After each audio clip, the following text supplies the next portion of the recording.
Raphaël Dominici. Une haie d'honneur pour les membres de l'équipe de France masculine d'épée qui ont achevé ce jeudi soir un stage de 4 jours au vert à Épinal et aux environs, notamment dans cette salle d'armes de la Société d'escrime spinalienne à la Halle des Sports, baptisée du nom d'Henri Lepage, épéiste spinalien champion olympique par équipe en 1948.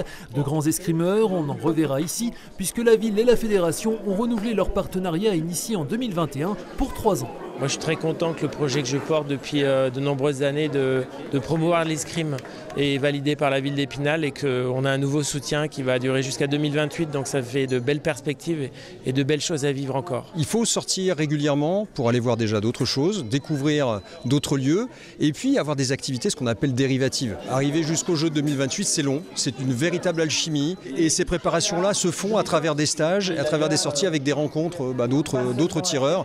La confrontation de l'équipe de France, elle est bien, mais il ne faut pas rester en vase clos. L'enjeu est de taille pour une formation tricolore en reconstruction qui a échoué au pied du podium par équipe au JO 2024. Le sélectionneur avait démissionné quelques mois avant en raison de tensions avec ses meilleurs tireurs. Yannick Borel, médaillé d'argent en individuel à Paris, qui a souhaité prendre du recul, tout comme le champion olympique à Tokyo, Romain Canon. À la tête de l'équipe désormais, Hervé Faget, ancien sélectionneur des filles, qui ont ramené 2 médailles d'argent l'été dernier. Il y a eu des problèmes, des gros problématiques dans le passé, il faut l'oublier. Maintenant on pense présent-futur.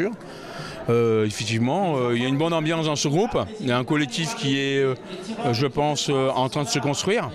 Donc voilà, on part de loin et on sait qu'on est à 3 ans des Jeux Olympiques. De loin, mais pas de rien, en témoigne la victoire il y a 15 jours au prestigieux Challenge Monal, manche de Coupe du Monde, d'Alexandre Bardonnay, absent à Épinal car jeune papa, qui a battu en finale son compatriote Gaëtan Bila. Tous deux, ainsi que Paul Allègre et Luigi Middleton, disputeront les championnats d'Europe dans 10 jours avec 2 titres à défendre. Là, je pars sans pression, je sais que je suis bien, on travaille bien en ce moment. Donc je vais donner mon maximum pour aller chercher ces 2 titres. Le collectif a changé, il y a des plus jeunes. Là, on construit quelque chose de nouveau. L'équipe de France est en train de revenir en puissance et les prochaines heures, vous allez entendre parler de nous. Cap sur Gênes en Italie pour les tricolores. Concernant la Société d'escrime spinalienne, c'est inédit. L'équipe des garçons et celle des filles, emmenée par Eléa Jouve et Lola Lucani, disputeront toutes deux les playoffs de N1, le plus haut niveau français, ce week-end à Colmar.